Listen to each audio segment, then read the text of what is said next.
ಒಂದು ದಿವಸಕ್ಕೆ ಒಂದೇ ಭೇಟಿ ಅಂತಂತ ಹೇಳಿದ್ದಾರೆ. ಮಧ್ಯಾಹ್ನ ಯಾರು ಬರ್ತಾ ಇದ್ರೆ ಜೊತೆಲಿ ಮಧ್ಯಾಹ್ನ ಒಂದು 2:30-3 ಗಂಟೆ ಹಂಗೆ ಭೇಟಿ ಮಾಡೋಕ್ಕೆ. ಈಗ ಭೇಟಿ ಸಾಧ್ಯ ಈಗ ಭೇಟಿ ಸಾಧ್ಯ ಆಗಲಿಲ್ಲ. ಮಧ್ಯಾಹ್ನ 3 ಗಂಟೆಗೆ 3 ಗಂಟೆ ತನಕ ವೆಯ್ಟ್ ಮಾಡ್ತೀನಿ. ಮನೆಯವ್ರ ಜೊತೆ ಬರ್ತೀರಾ ಹೌದು ಸರ್? ಏನೋ ತಾಯಿಯವ್ರ ಬಗ್ಗೆ ಹೇಳ್ತಿದ್ರಿ, ಏನು ಸಿನಿಮಾ ರಂಗದಲ್ಲಿ ಇರುವಂಥವ್ರನ್ನ ಬಿಟ್ಕೊಡ್ಬಾರ್ದು. ನಟ ದರ್ಶನ್ ಅವರು ತೂಗುದೀಪ್ ಶ್ರೀನಿವಾಸ್ ಅವ್ರ ಜೊತೆಲಿ ಅವ್ರ ತಂದೆಯವ್ರ ಜೊತೆಲಿ ನನ್ನ ತಾಯಿಯವ್ರು ಸುಮಾರು ಚಿತ್ರ ಪಾತ್ರ ಮಾಡಿದ್ದಾರೆ. ಇರುತ್ತೆ, ನಂಟಿರುತ್ತೆ, ನಮಗೂ ಇರುತ್ತೆ. ಏನು ಮಾಡೋಕ್ಕಾಗತ್ತೆ, ಕೆಲವು ಘಟನೆಗಳು ನಡೆದೋಗ್ಬಿಡ್ತವೆ.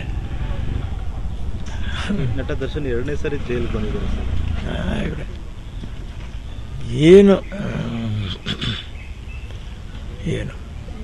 ಏನು ಹೇಳಬೇಕು ಅಂತ ನಮಗೆ ಅರ್ಥ ಆಗ್ತಾ ಇಲ್ಲ.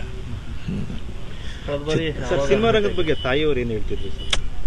ಸಿನಿಮಾ ರಂಗದ ಬಗ್ಗೆ ಏನ್ರಿ, ಇಲ್ಲಿ ಬದುಕಿ ಬಾಳಿ ಚೆನ್ನಾಗಾಗಬೇಕು, ಉದ್ಧಾರ ಆಗಬೇಕು ಅನ್ನುವಂಥ ಉದ್ದೇಶ ಇಟ್ಕೊಂಡು ಬಂದ ನಾವುಗಳು ಮುಂದಿನ ತಲೆಮಾರು ಅಂತ ಯೋಚನೆ ಮಾಡಿದಾಗ ಹೇಗೆ ಈ ಪರಿಸ್ಥಿತಿಗಳೆಲ್ಲ ಬಂದ್ಬಿಡ್ತವೆ, ಹೇಗೆ ಇವೆಲ್ಲ ಆಗೋಗ್ಬಿಡ್ತವೆ. ಇತ್ತೀಚೆಗೆ ನಡೀತಕ್ಕಂಥ ಘಟನೆಗಳು, ಪರಿಸ್ಥಿತಿಗಳು ಏನನ್ನು ನಾವು ಊಹಿಸ್ಕೊಳ್ಳೋಕ್ಕಾಗ್ತಾ ಇಲ್ಲ. ಊಹೆಗೆ ಮೀರಿದ್ದೇ ಎಲ್ಲ ನಡೆದೋಗ್ತಾ ಇದ್ದಾವೆ. ಕಾಲಕ್ಕಿಂತನೂ ವಿಧಿಗಿಂತನೂ ಭಾರಿ ಜೋರಾಗಿ ಹೋಗ್ಬಿಟ್ಟಿದೆ ಜೀವನ, ಘಟನೆಗಳು. ಅದನ್ನು ನಾವು ಸಮರ್ಥಿಸ್ಕೊಳ್ಳೋಕ್ಕೂ ಆಗಲ್ಲ, ಅಥವಾ ಹೇಗೆ ಹೇಳೋಣ, ಅದನ್ನ ಏನು ಹೊಸ ಶಬ್ದಗಳು ಯಾವುದಾದ್ರೂ ಇದ್ದರೆ ನಾವು ಹುಡುಕ್ಬೇಕಾಗತ್ತೆ. ಭಾರಿ ಕಷ್ಟ ಇದೆ ಇವರೇ. ಪಾಪರಿಗೆ ಬಂದರು ರೀ. ಈ ಹೆಣ್ಮಗು ಥರನೇ ಪಾಪ ಇದ್ದಂಥ ಒಬ್ಬ ವ್ಯಕ್ತಿ ಇದು ಪರಿಸ್ಥಿತಿ. ಏನಪ್ಪ, ಮೂಗಿನ ತುದಿ ಮೇಲೆ ಒಂದು ಸ್ವಲ್ಪ ಕೋಪ ಇದ್ದಿರಬೇಕು, ಅಷ್ಟು ಬಿಟ್ಟು ಬೇರೆ ಹೆಚ್ಚಾಗಿ ನನಗೂ ಮಾತುಗಳಲ್ಲಿ ನಡವಳಿಕೆಗಳಲ್ಲಿ ಏನೂ ಆ ಥರ ಕಂಡು ಬರಲಿಲ್ಲ. ಅಂಥ ಒಬ್ಬ ವ್ಯಕ್ತಿಗೆ ಇದು ಒಂದು ಸಡನ್ನಾಗಿ ಹೀಗೆ ಆಗೋಕ್ಕೆ ಸಾಧ್ಯತೆ ಇದೆಯಾ ಅಂತಲೇ ನಮಗೇನೆ ಆಶ್ಚರ್ಯ ಆಗೋಗ್ಬಿಡ್ತು. ಅಗ್ನಿ ಪರೀಕ್ಷೆನೇ ರೀ ಇದು, ಅಗ್ನಿ ಪರೀಕ್ಷೆನೇ. ಅಯ್ಯೋ ನಮ್ಗೆ ಇಲ್ಲಿ ಒಳಗಡೆ ಹೋಗುವಾಗ್ಲೇ ಅನ್ನಿಸ್ತದಲ್ಲ, ಒಬ್ಬರೇ ಹೋಗಬೇಕು ಒಂದ್ಸರಿ, ಒಂದೇ ಒಂದು ಭೇಟಿ ಅಂತ ಹೇಳಿದಾಗ ಅಬ್ಬಾ ದೇವ್ರೆ, ಇಲ್ಲೋ ಒಂದು ಕಾದು ಆ ಜೀವ ಮತ್ತೆ ನನ್ನವ್ರು ಬರ್ತಾರಂತ ಇದನ್ನು ದಾಟಿ ನೋಡುವಾಗ ಕಣ್ಣುಗಳಲ್ಲಿ ಎಷ್ಟು ನೋವು ಬಂದ್ಬಿಡತ್ತೆ ಅನ್ನುವಂಥದ್ದು.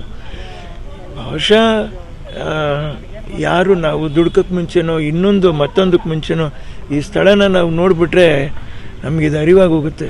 ಸರ್, ಇವತ್ತಿನ ಭೇಟಿಗೆ ನಿಮ್ಮ ತಾಯಿಯವ್ರೇನು ಪ್ರೇರಣೆನಾ ದರ್ಶನ್ ನೋಡಬೇಕು? ಹೌದು, ನನ್ನ ತಾಯಿಯವ್ರ ಪ್ರೇರಣೆನೇ. ಅವರು ಮಂಚದಲ್ಲಿ ಮಲಗಿದಾಗಲೂ ಕೂಡ ನಮ್ಮಮ್ಮವ್ರು ಅದೇ ಹೇಳಿದ್ರು, ತೂಗುದೀಪ್ ಶ್ರೀನಿವಾಸ್ ಮಗ ಅವರು ಪಾಪ ಯಾವ ಬೆಂಬಲ ಇಲ್ದಿರೋ ಕಷ್ಟಪಟ್ಟು ಬೆಳೆದ ಒಂದು ಹುಡುಗಪ್ಪ, ಕಂದ ಬಿಡಬೇಡ, ನಾವು ಜೊತೆಲಿರಬೇಕು ದರ್ಶನ್ ಜೊತೆಲಿ ಅಂತ. ಅದು ಏನೋ ನನ್ನ ತಾಯಿಯವರಿಗೆ ಮನಸ್ಸಲ್ಲಿ ಪಾಪ, ಅವ್ರಿಗೆ ಮಾತ್ರ ಎಲ್ಲ ನಮಗೂ ಅಷ್ಟೇ.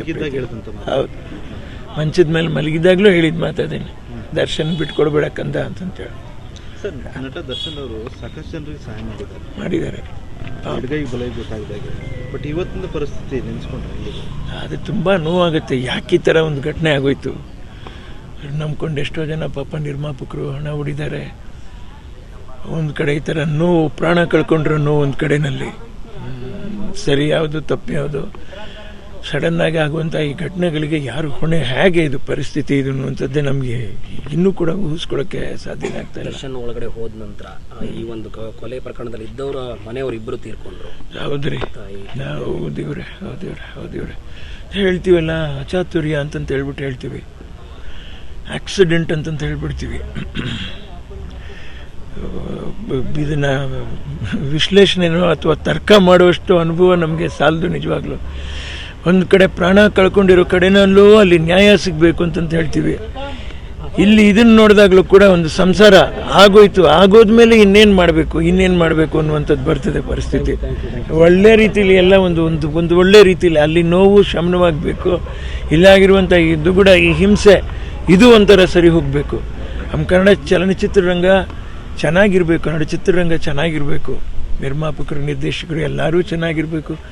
ಮುಂದೆ ಬರ್ತಕ್ಕಂಥ ತಲೆಮಾರುಗಳು ಅಥವಾ ಮುಂದಿನ ಪೀಳಿಗೆಗಳಿಗೆ ಇವೆಲ್ಲ ಪಾಠವಾಗಿದ್ದು ನಾವು ಎಚ್ಚರಿಕೆ ವಹಿಸ್ಕೊಂಡು ಜೀವನದಲ್ಲಿ ಏನೇ ಬಂದರೂ ನಾವು ಅದನ್ನು ದೊಡ್ಡದಾಗಿ ತಿಳ್ಕೊಳ್ತಾರೆ, ಸಾಮಾನ್ಯರಾಗಿ ನೆಮ್ಮದಿಯಾಗಿ ಇದ್ಕೊಂಡು ಕಾಲ ಕಳೆಯುವಂಥ ಕಾಲ ಹತ್ತಿರ ಬಂದ್ಬಿಡ್ತು ನಮ್ಗಳಿಗೆ.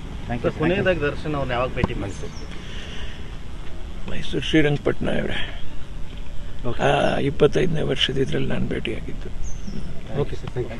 ಹೆಚ್ಚಿನ ವಿಡಿಯೋಗಳಿಗೆ ಪ್ರತಿಧ್ವನಿ ಯೂಟ್ಯೂಬ್ ಚಾನೆಲ್ ಸಬ್ಸ್ಕ್ರೈಬ್ ಮಾಡಿ, ಬೆಲ್ ಐಕಾನ್ ಕ್ಲಿಕ್ ಮಾಡಿ.